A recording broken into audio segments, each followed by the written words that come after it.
Friends, എല്ലാവർക്കും നമസ്കാരം. മറ്റൊരു പ്രധാന ടോപ്പിക്കാണ് നമ്മൾ ഇന്ന് സംസാരിക്കാൻ പോകുന്നത്. നമ്മളുടെ ഇന്ത്യയുടെ പ്രതിരോധ മേഖലയുമായി ബന്ധപ്പെട്ട് നമുക്കറിയാം, നമ്മൾ പരമ്പരാഗതമായിട്ട് നമ്മൾ ഏറ്റവും കൂടുതൽ ആയുധങ്ങൾക്ക് വേണ്ടി ആശ്രയിച്ചുകൊണ്ടിരുന്നത് റഷ്യയാണ്.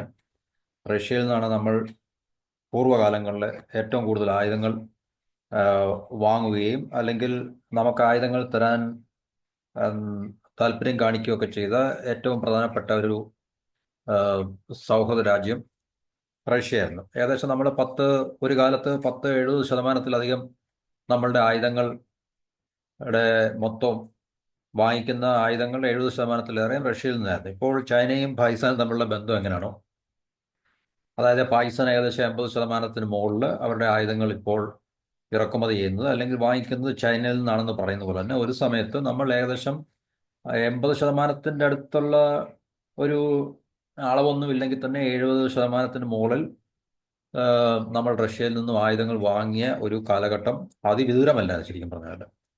ഒരുപക്ഷെ ഒരു ദശാബ്ദക്കാലത്തിന് മുമ്പൊക്കെ നമ്മൾ എടുത്തു നോക്കിക്കഴിഞ്ഞാൽ റഷ്യയിൽ നിന്ന് നമ്മൾ ഏറ്റവും കൂടുതൽ ആയുധങ്ങൾ വാങ്ങിക്കൊണ്ടിരിക്കുന്ന ഒരു കാലഘട്ടമായിരുന്നു. അപ്പോൾ അത് വളരെ ഗണ്യമായിട്ട് കുറഞ്ഞിട്ടുണ്ട്. ഏതാണ്ട് 72%-ൽ നിന്നും 36%-ലേക്ക് ആ ഒരു അളവ് കുറഞ്ഞിട്ടുണ്ട്. ആ അളവ് കുറയാൻ പ്രത്യേക ചില കാരണങ്ങളുണ്ട്. അപ്പോൾ അതിൻ്റെ എന്താണ് ഈ കുറവിന് കാരണമായിട്ടുള്ളത്? അതുപോലെ തന്നെ അപ്പം ഈ ഒരു ഗ്യാപ്പ് ഫില്ല് ചെയ്യണമല്ലോ തീർച്ചയായിട്ടും. നമ്മളിപ്പോൾ 72%-ഓളം റഷ്യയിൽ നിന്ന് വാങ്ങിച്ചുകൊണ്ട് നമ്മുടെ മൊത്തം ആയുധങ്ങളുടെ 72%-ഓളം നമ്മൾ വാങ്ങിച്ചത് ഇപ്പം 36%-ആയി എന്ന് പറയുമ്പോൾ ഈ 36 അല്ലേ, 36% ആ ഡിഫറൻസ് നമ്മൾ എങ്ങനെയാണ് ഫില്ല് ചെയ്യുന്നത്, അല്ലെങ്കിൽ അതിന് നമ്മൾ സ്വീകരിച്ചിട്ടുള്ള നടപടികൾ എന്തൊക്കെയാണ് എന്നുള്ളതാണ് നമുക്ക് ഈ ടോപ്പിക്കിൽ സംസാരിക്കാനുള്ളത്. അപ്പം റഷ്യ നമ്മളുടെ നല്ലൊരു സുഹൃത്ത് രാജ്യമാണ്. ഈ സുഹൃത്ത് രാജ്യമാണെന്ന് പറഞ്ഞു കഴിഞ്ഞാലും അവര് നമുക്ക് ചക്കാത്തിനോ ചുളുവിനോ ഒന്നും അല്ല തരുന്നത്. നന്നായിട്ട് വില ഈടാക്കി തന്നെയാണ് അവർ നമുക്ക് ആയുധങ്ങൾ തന്നിട്ടുള്ളതും തരുന്നതും ഒക്കെ തന്നെ. കാരണം റഷ്യ എന്ന് പറഞ്ഞു കഴിഞ്ഞാൽ അത്ര മോശം ഒരു രാജ്യമൊന്നും അല്ലല്ലോ തീർച്ചയായിട്ടും പറഞ്ഞാൽ. കാരണം കളി നന്നായിട്ട് അറിയാവുന്ന ഒരു രാജ്യം തന്നെയാണ് റഷ്യ എന്ന് പറഞ്ഞു കഴിഞ്ഞാൽ. ഓക്കെ, പക്ഷെ എന്നാലും ഏതൊരു സാഹചര്യത്തിലും നമ്മളോടൊപ്പം നിൽക്കുവാനും അല്ലെങ്കിൽ നമുക്ക് ഏത് തരത്തിലുള്ള ആയുധങ്ങൾ തരുവാനും ഒക്കെ തന്നെ തയ്യാറായിട്ടുള്ള ഒരു രാജ്യമായിരുന്നു റഷ്യ എന്ന് പറഞ്ഞത്. അപ്പോൾ ഇവിടെ നമുക്ക് മനസ്സിലാക്കേണ്ടത് 2020 മുതൽ 24 കാലഘട്ടത്തിൽ വരെ ഇന്ത്യ ഏകദേശം 8.3% ലോകത്തിലെ മൊത്തം ആയുധ വ്യാപാരത്തിലും അതിൽ ഇന്ത്യ ഏകദേശം 8.3%-ഓളം വാങ്ങിയിട്ടുണ്ട് എന്നുള്ളതാണ് കണക്ക്. രണ്ടാമത്തെ ഒരു ഏറ്റവും കൂടുതൽ ആയുധ ഇറക്കുമതി ചെയ്യുന്ന രാജ്യമായിരുന്നു. ഒന്നാമത്തെ യുക്രൈനാണ് ഈ കാലഘട്ടത്തിൽ. കാരണം യുക്രൈൻ വാർ വന്നതിന് ശേഷം യുക്രൈൻ ആ സ്ഥാനം ഒന്നാമതായി നേരത്തെയുള്ള നമ്മളൊരു വീഡിയോയ്ക്കകത്ത് ചെയ്തതാണ് ശരിക്കും പറഞ്ഞത്. അപ്പോൾ ഇന്ത്യ രണ്ടാമത് പോയി ഈ ഒരു കാരണം കൊണ്ട്. കാരണം യുക്രൈൻ കൂടുതൽ ആയുധങ്ങൾ വാങ്ങിക്കൂട്ടുന്ന ഒരു അവസ്ഥ വന്നു. അതുകൊണ്ട് തീർച്ചയായിട്ടും യുക്രൈൻ ഒന്നാം സ്ഥാനം നേടുകയും ആയുധങ്ങൾ ഇറക്കുമതി ചെയ്ത രാജ്യങ്ങളുടെ കൂട്ടത്തിലാണ്. ഇന്ത്യ രണ്ടാം സ്ഥാനത്ത് പോവുകയും ചെയ്തു. യുക്രൈൻ റഷ്യ വാറില്ലാതെങ്കിൽ തീർച്ചയായിട്ടും ഈ പറഞ്ഞ ടോപ്പ് സ്പോട്ട് അല്ലെങ്കിൽ ഫസ്റ്റ് സ്പോട്ട് ഇന്ത്യ തന്നെ കരസ്ഥമാക്കുന്നതല്ല. അപ്പം ഈ ഒരു കാലഘട്ടത്തിലും ഇന്ത്യ റഷ്യയിൽ നിന്ന് വാങ്ങിക്കുന്ന ആയുധങ്ങളുടെ അളവ് കുറഞ്ഞു. കാരണം റഷ്യക്ക് തീർച്ചയായിട്ടും യുദ്ധത്തിൽ ഏർപ്പെടുന്നതുകൊണ്ട് നമ്മളെപ്പോലുള്ള രാജ്യങ്ങളിലേക്ക് കൂടുതൽ അവർക്ക് കയറ്റുമതി ചെയ്യാനും സാധിക്കത്തില്ല. കാരണം അവരുടെ ആവശ്യങ്ങൾക്ക് യുദ്ധം ചെയ്തുകൊണ്ടിരിക്കുന്ന ഒരു രാജ്യമായതുകൊണ്ട് ഫുൾ ഫ്ലഡ് വാർ എന്നൊക്കെ പറയുന്ന ഒരു പൂർണ്ണമായിട്ടുള്ള യുദ്ധത്തിൽ ഏർപ്പെട്ടുകൊണ്ടിരിക്കുന്ന രാജ്യത്തിന് തീർച്ചയായിട്ടും അവരുടെ ആവശ്യങ്ങൾക്ക് വേണ്ടി മാത്രം ഉപയോഗിക്കാനേ അവർ പ്രൊഡ്യൂസ് ചെയ്യുന്ന മാനുഫാക്ചർ ചെയ്യുന്ന ആംസ് തികയത്തുള്ളൂ. അത് തന്നെ തികയത്തില്ല. കാരണം അവർ റഷ്യയിൽ നിന്നും ഈവൻ മറ്റു രാജ്യങ്ങളിൽ നിന്നൊക്കെ തന്നെ ഈവൻ ഇന്ത്യ പോലുള്ള രാജ്യങ്ങളെയൊക്കെ അവർ പല രീതിയിൽ നേരിട്ടുമല്ല അതിനെയൊക്കെ ആശ്രയിച്ചിട്ടുണ്ട്. അപ്പം ഈ കാലഘട്ടത്തിലും റഷ്യയിൽ നിന്ന് നമ്മൾ വാങ്ങിക്കുന്നതിൻ്റെ അളവ് വളരെ കുറഞ്ഞു. പക്ഷേ എന്നും പറഞ്ഞ് നമുക്ക് റഷ്യ യുക്രൈൻ തീരുന്നത് നോക്കി നിൽക്കാൻ സാധിക്കത്തില്ല. അത് കഴിഞ്ഞ് നമുക്ക് ആയുധങ്ങളൊക്കെ മേടിക്കാം എന്നും പറഞ്ഞ് നമുക്ക് ഒരു രാജ്യം എന്ന രീതിയിൽ നമുക്ക് ആ തീരുമാനം എടുത്ത് നമുക്ക് അങ്ങനെ കൈയും കെട്ടി നോക്കി നിൽക്കാൻ സാധിക്കത്തില്ല. കാരണം നമുക്ക് നമ്മളുടെ വഴികൾ തേടിയേ പറ്റത്തുള്ളൂ. റഷ്യ അല്ലെങ്കിൽ മറ്റേതെങ്കിലും പിന്നെ എന്താണ് വഴികൾ തേടുക എന്നുള്ളതാണ്.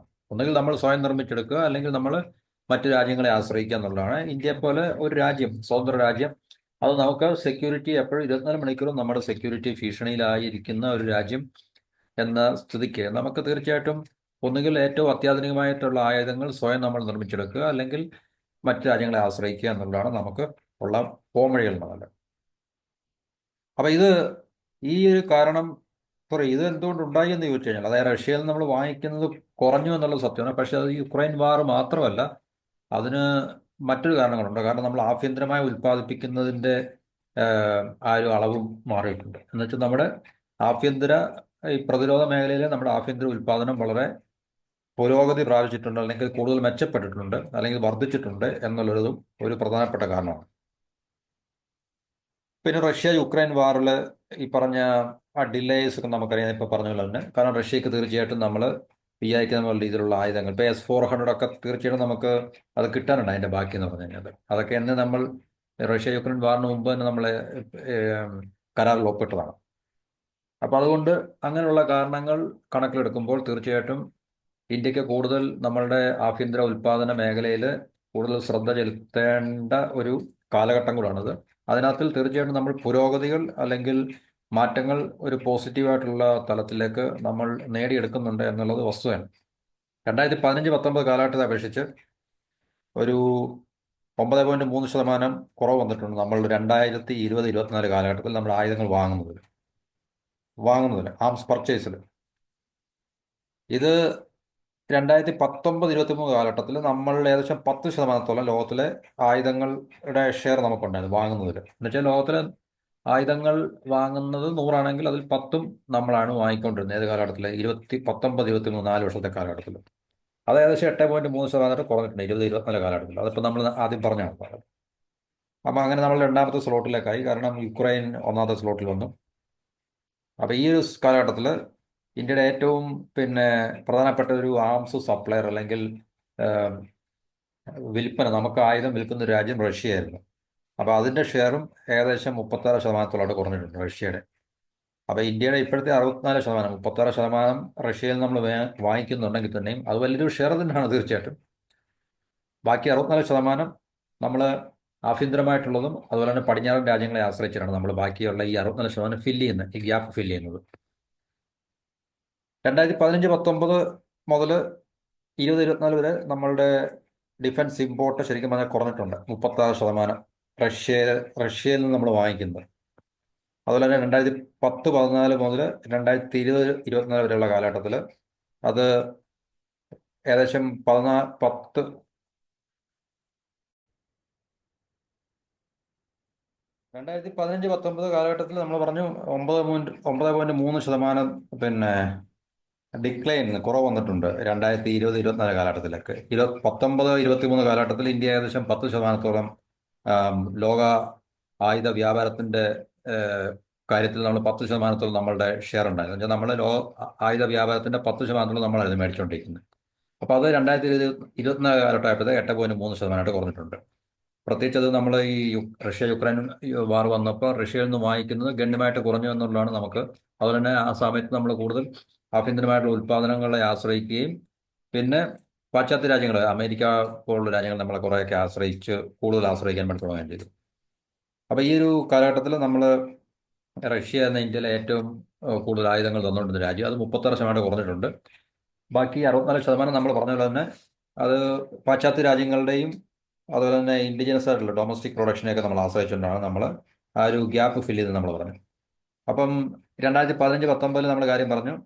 2015-19 മുതൽ 20-24 കാലഘട്ടം വരെ ഏകദേശം 9-10 വർഷത്തോളം നമ്മളുടെ ഈ റഷ്യയുടെ ഷെയർ നമ്മുടെ ആയുധ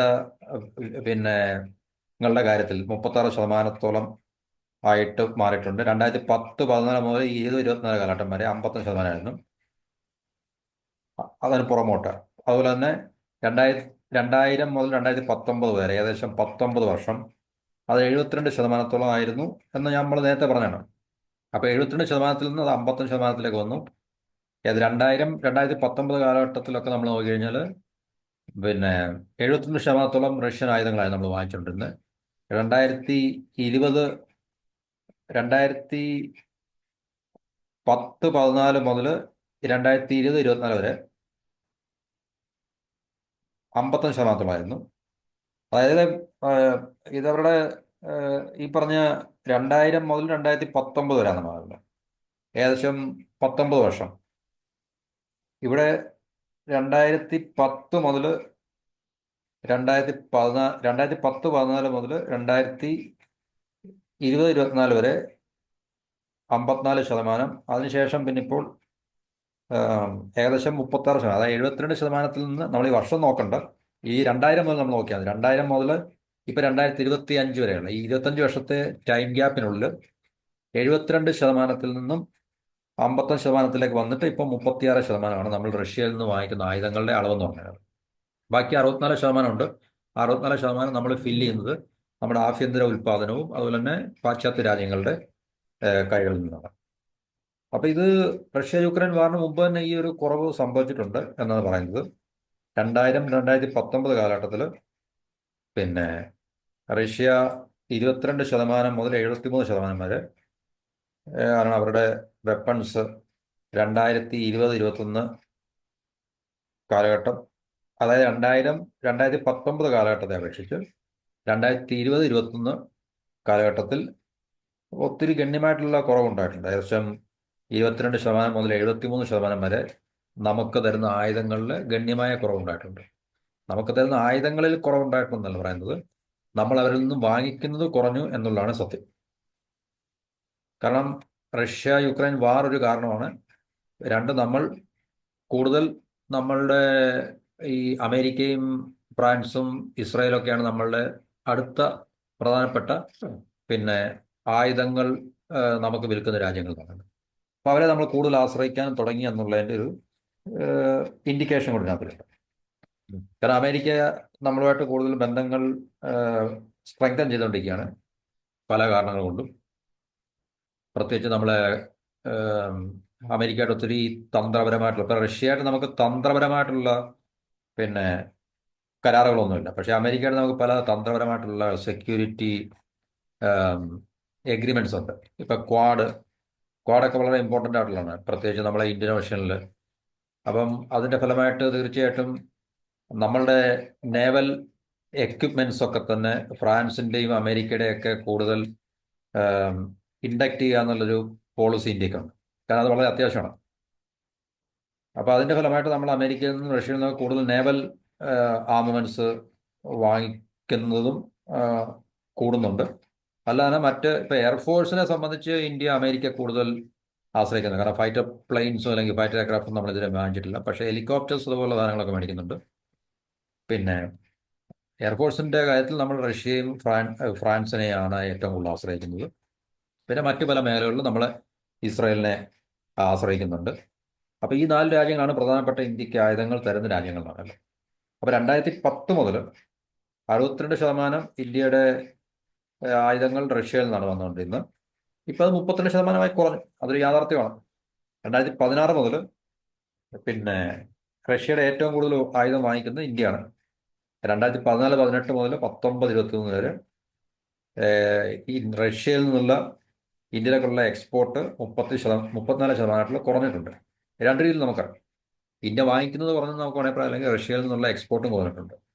2016-20 റഷ്യയിൽ നിന്ന് ഇന്ത്യയിലേക്ക് എക്സ്പോർട്ട് ചെയ്ത ആയുധങ്ങൾ എന്ന് പറഞ്ഞാൽ 22% കുറവാണ്. 2011-15 കാലഘട്ടത്തെ സംബന്ധിച്ച് 22% കുറവാണ്.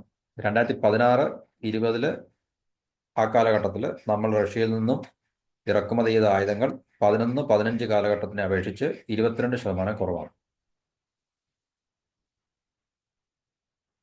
അപ്പം അത് പ്രത്യേകിച്ച് അതൊരു പ്രകടമായിട്ടുള്ള ലക്ഷണമാണ്.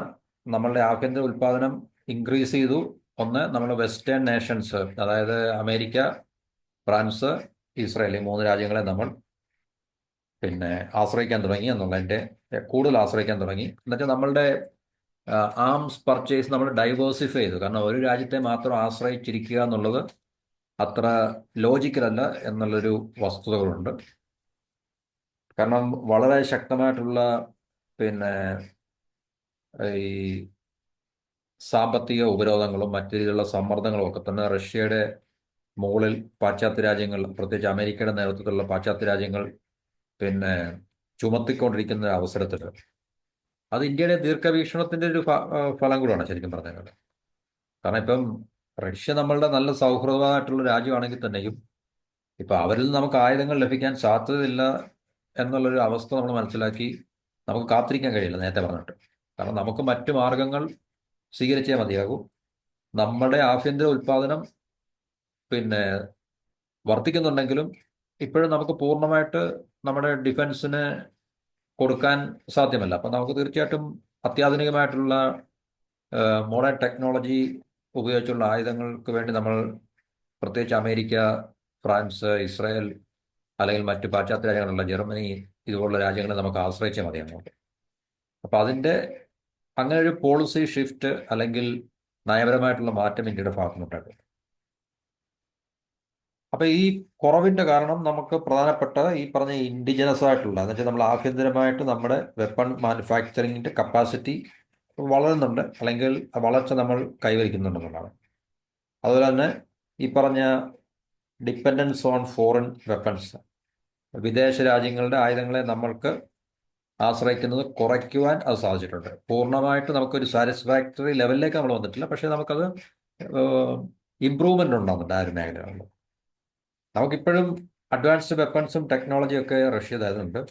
പക്ഷേ ഇന്ത്യ ഒരു രാജ്യത്തെ മാത്രം ആശ്രയിക്കുന്നില്ല, അല്ലെങ്കിൽ ആശ്രയിക്കരുത് എന്നുള്ളൊരു പോളിസിയിലേക്ക് നമ്മൾ എത്തിച്ചേർന്നു പഴയതിലും. കാരണം അത് മാറുന്ന ലോകക്രമത്തിനനുസരിച്ച്, ജിയോ പൊളിറ്റിക്സ് മാറുന്നതനുസരിച്ച് തീർച്ചയായിട്ടും നമുക്കും നമ്മളുടെ ഈ പറഞ്ഞ മേഖലകളിലുള്ള നയങ്ങളെ നമുക്ക് രൂപീകരിക്കുകയും മാറ്റുകയും അതിനെയൊക്കെ സ്ട്രക്ചർ ചെയ്യുകയും വേണം. അപ്പം അതിൻ്റെ ഫലമായിട്ടാണ് ഇന്ത്യ ഇങ്ങനൊരു നിലപാടിലേക്ക് അല്ലെങ്കിൽ അവസ്ഥയിലേക്ക് വന്ന് എത്തുന്നത്. അതല്ല നമ്മളുടെ ആഭ്യന്തര പ്രതിരോധ മേഖലയിൽ മാനുഫാക്ചറിങ്ങിനെ കൂടുതൽ, കാരണം ഇന്ത്യ വളരുന്നൊരു ശക്തി ആയതുകൊണ്ട് തീർച്ചയായിട്ടും നമുക്ക് ആ മേഖലയെ കൂടുതൽ പരിപോഷിപ്പിക്കുകയും നമ്മുടെ ഡിഫൻസിന് വേണ്ട എല്ലാ സർവ്വവിധ A to Z എന്നുവെച്ചാൽ ഏറ്റവും മോഡേൺ ആയിട്ടുള്ള ടെക്നോളജി ഉപയോഗിച്ചിട്ടുള്ള ആയുധങ്ങൾ മുതൽ ഫൈറ്റർ എയർക്രാഫ്റ്റ് മുതൽ താഴെ ഒരു ചെറിയ ബുള്ളറ്റ് വരെ നമുക്ക് ആഭ്യന്തരമായി ഉൽപ്പാദിപ്പിച്ച് നമ്മുടെ ഡിഫൻസിന്, പ്രതിരോധത്തിന്, മിലിറ്ററിക്ക് കൊടുക്കുക എന്നുള്ളത് നമ്മളുടെ സുരക്ഷയുടെയും കൂടെ ഏറ്റവും വലിയ പ്രശ്നമാണ്. നേരത്തെ നമ്മൾ പറഞ്ഞാണ്, നമ്മൾ ഫോറിൻ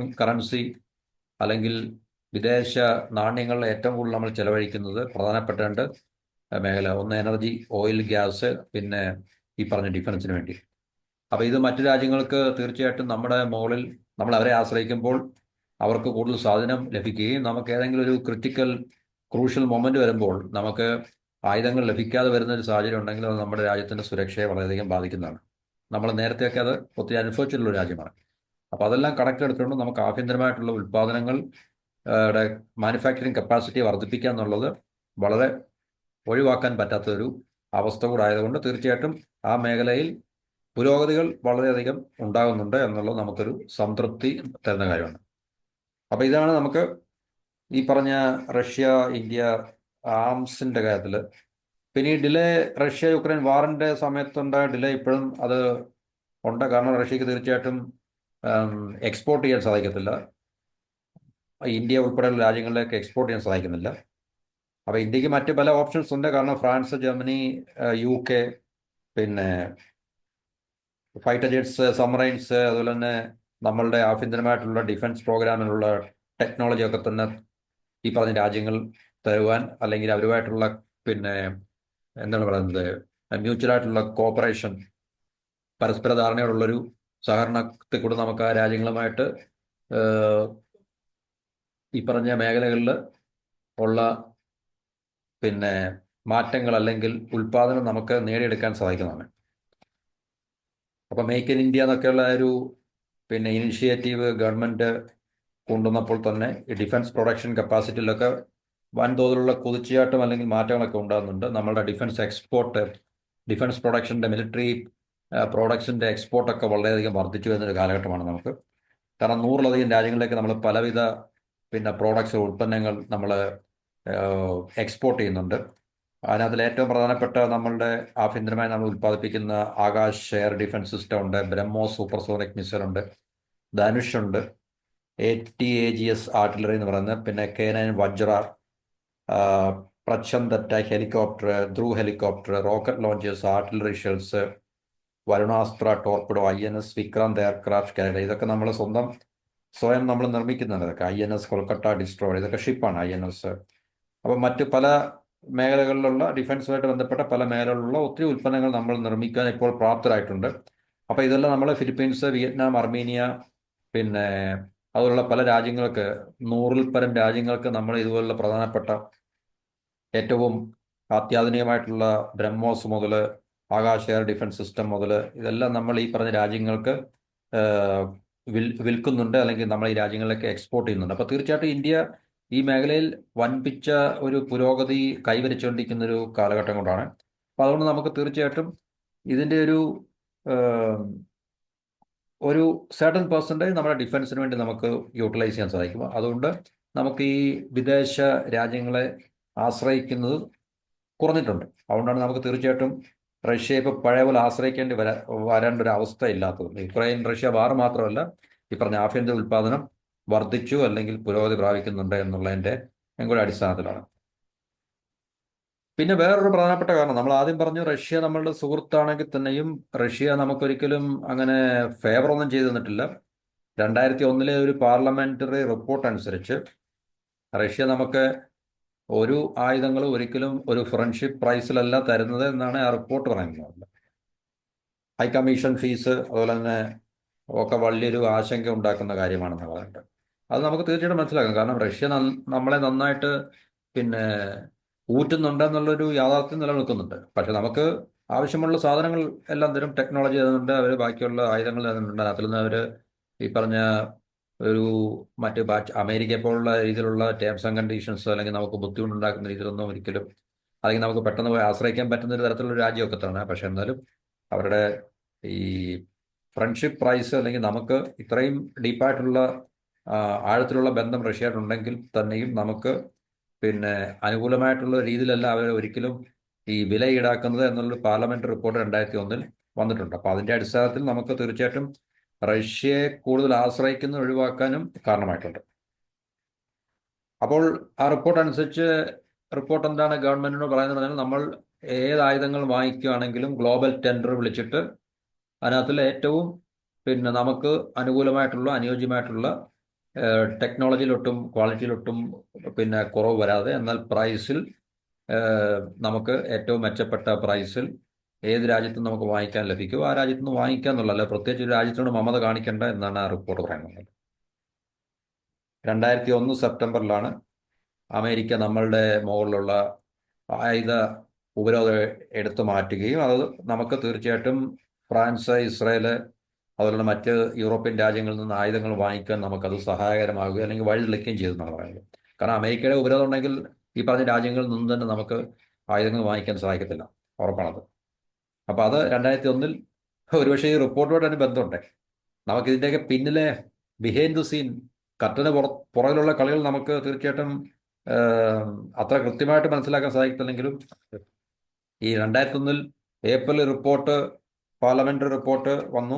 സെപ്റ്റംബർ 2001 ആയപ്പോഴത്തേക്ക് അമേരിക്ക നമ്മുടെ ഈ ആയുധ പടിഞ്ഞാറൻ രാജ്യങ്ങളിൽ നിന്ന്, അമേരിക്കയിൽ ഉൾപ്പെടെയുള്ള പടിഞ്ഞാറൻ രാജ്യങ്ങളിൽ നിന്ന് ആയുധങ്ങൾ വാങ്ങിക്കാനുള്ള ഉപരോധം എടുത്ത് മാറ്റുകയൊക്കെ ചെയ്തു. അപ്പോൾ അതിൻ്റെ ഫലമായിട്ട് നമുക്ക് ഈ പറഞ്ഞ പുതിയ പുതിയ ഒരു വഴികൾ നമുക്ക് തുറന്നു തരികയും, നമുക്ക് ഫ്രാൻസിൽ നമ്മൾ പണ്ട് മുതലേ വാങ്ങിക്കുന്നുണ്ടായിരുന്നു, എന്നാലും ഇപ്പം ഇസ്രായേൽ അല്ലെങ്കിൽ അമേരിക്ക അതുപോലെ മറ്റു രാജ്യങ്ങളിൽ നിന്നൊക്കെ നമുക്ക് ആയുധങ്ങൾ വാങ്ങാൻ കൂടുതലത് സാധ്യമാകുകയും ഒക്കെ ചെയ്തു എന്നുള്ളതാണ് ആ ഒരു ഉപരോധം എടുത്ത് മാറ്റിയതിൻ്റെ ഏറ്റവും വലിയ പ്രയോജനം. അപ്പോൾ അതിനുശേഷം നമ്മൾ അമേരിക്ക, ഇസ്രായേൽ പോലുള്ള രാജ്യങ്ങളിൽ നിന്ന് കൂടുതൽ ആയുധങ്ങൾ വാങ്ങുവാൻ തുടങ്ങിയിട്ടുണ്ട്.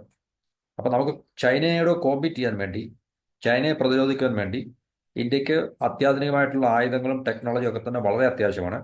അപ്പോൾ നമുക്ക് അമേരിക്ക, ഇസ്രായേൽ, മറ്റ് പാശ്ചാത്യ രാജ്യങ്ങൾ ഇവരിൽ നിന്നൊക്കെ തന്നെ നമുക്ക് ഈ പറഞ്ഞ മോഡേൺ വെപ്പൺസും അതുപോലെ തന്നെ ടെക്നോളജിയൊക്കെ തന്നെ ലഭിക്കുന്നുണ്ട്. അത് അവർ നമുക്ക് ഷെയർ ചെയ്യാൻ അവർ തയ്യാറാണിപ്പോൾ. കാരണം പ്രത്യേകിച്ച് അവരുടെയും കൂടെ ഒരു മുഖ്യ ശത്രുവാണ് ചൈന എന്നുള്ളൊരു അവസ്ഥ വന്നതുകൊണ്ട് തീർച്ചയായിട്ടും ചൈനയെ പ്രതിരോധിക്കുവാനും കൗണ്ടർ ചെയ്യാനും ഏറ്റവും പ്രധാനപ്പെട്ട രാജ്യം ഇന്ത്യ ആയതുകൊണ്ട് തീർച്ചയായിട്ടും ഫ്രാൻസ്, അമേരിക്ക മുതലായിട്ടുള്ള രാജ്യങ്ങൾ അത്യാധുനിക ആയുധങ്ങളും ടെക്നോളജിയൊക്കെ തന്നെ ഇന്ത്യയുമായിട്ട് ഷെയർ ചെയ്യാനും, അതുപോലെ തന്നെ ഇന്ത്യയുടെ നേവൽ കപ്പാസിറ്റിയെയും അതുപോലെ തന്നെ എയർഫോഴ്സിൻ്റെ കപ്പാസിറ്റിയൊക്കെ അവർക്ക് വർദ്ധിപ്പിക്കാനൊക്കെ ഉള്ള ഒരു ആഗ്രഹം ചൈനയെ കൗണ്ടർ ചെയ്യാൻ വേണ്ടി അതിൻ്റെ അടിസ്ഥാനത്തിൽ അല്ലെങ്കിൽ ആ ഒരു വെളിച്ചത്തിൽ നമുക്കിപ്പോൾ കാണാൻ കഴിയുന്നൊരു കാഴ്ചയാണ്. അപ്പോൾ ഇതാണ് നമുക്ക് നമ്മുടെ ഇന്ത്യ റഷ്യ ആയുധ വ്യാപാര ഒരു മേഖലയുമായിട്ട് ബന്ധപ്പെട്ട ഒരു പ്രധാനപ്പെട്ട വാർത്ത എന്ന് പറഞ്ഞു കഴിഞ്ഞാൽ.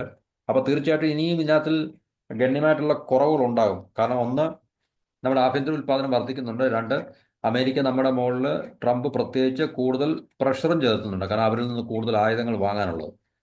അത് രണ്ട് കാരണമാണ്. കാരണം ഇന്ത്യ റഷ്യയെ ആശ്രയിക്കുന്നത് കുറയ്ക്കുക, രണ്ട് അമേരിക്കയും ഇന്ത്യയും തമ്മിൽ നിൽക്കുന്ന വ്യാപാര പിന്നെ ത്തിലുള്ള ഉം, അമേരിക്കയ്ക്ക് പ്രതികൂലമായിട്ടുള്ള ഒരു അവസ്ഥയുണ്ടല്ലോ. ഈ വ്യാപാര കമ്മി അമേരിക്കയ്ക്കാണല്ലോ ഉള്ളത്, ഇന്ത്യയും അമേരിക്കയും തമ്മിലുള്ള ട്രേഡിൽ. അപ്പോൾ ട്രംപ് പറഞ്ഞിട്ടുണ്ട് കൂടുതൽ ആയുധങ്ങൾ വാങ്ങിച്ചു കഴിഞ്ഞാൽ പിന്നെ ആ ഒരു വ്യാപാര കമ്മി കുറയ്ക്കാൻ സാധിക്കും. അതുകൊണ്ട് ഇന്ത്യയുടെ മേൽ ശക്തമായിട്ടുള്ള സമ്മർദ്ദം ചെലുത്താനുള്ള സാധ്യത നമുക്ക് തള്ളിക്കളയാൻ കഴിയില്ല. കൂടുതൽ ആയുധങ്ങൾ അമേരിക്കയിൽ നിന്ന് വാങ്ങിക്കുവാൻ ഒന്ന് അത്. രണ്ട്, ഇന്ത്യ റഷ്യയെ കൂടുതലായിട്ട് ആശ്രയിക്കുന്നത് പിന്നെ മാറ്റിയെടുക്കുവാനും ആ ഒരു പിന്നെ എന്താണ് പറയുന്നത്, ട്രംപിന്റെ ഭാഗത്തുനിന്നുള്ള സമ്മർദ്ദം അല്ലെങ്കിൽ നയമൊക്കെ ചിലപ്പോൾ സാധ്യമായിരിക്കും. അപ്പോൾ അതുകൊണ്ട് തീർച്ചയായിട്ടും റഷ്യയിൽ നിന്ന് നമ്മൾ വാങ്ങിക്കുന്ന ആയുധങ്ങളുടെ അളവ്, ഈ പെർസെൻറ്റേജ് അല്ലെങ്കിൽ റഷ്യയെ നമ്മൾ ആശ്രയിക്കുന്നത് തീർച്ചയായിട്ടും കുറയാനുള്ള സാധ്യത നമുക്ക് തള്ളിക്കളയാൻ കഴിയില്ല. അതിനകത്തിൽ അതൊരു യാഥാർത്ഥ്യമായി തീരാനുള്ള സാധ്യതയാണ് ഏറ്റവും കൂടുതലുള്ളത്. അത് നമുക്ക് പ്രയോജനപ്രദമാണ്. കാരണം നമ്മൾ ഒരു രാജ്യത്തെ മാത്രം ആശ്രയിക്കേണ്ട ആവശ്യമില്ല.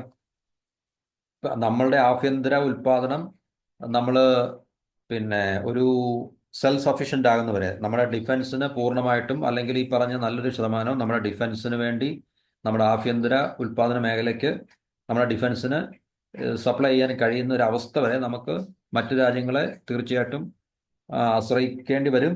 അത് ഒരു രാജ്യത്തിനെ മാത്രം ആശ്രയിക്കേണ്ട ആവശ്യമില്ല എന്നുള്ളത് നമ്മുടെ രാജ്യത്തിൻ്റെ ഒരു സുരക്ഷയുടെയും കൂടെ ഭാഗമാണ്. അപ്പോൾ അതിന് പ്രൈവറ്റ് മേഖലയും പിന്നെ പബ്ലിക് സെക്ടർ യൂണിറ്റ്സിലുള്ള നമ്മുടെ ഡിഫൻസ് പബ്ലിക് സെക്ടർ കമ്പനീസ് ഉണ്ട്.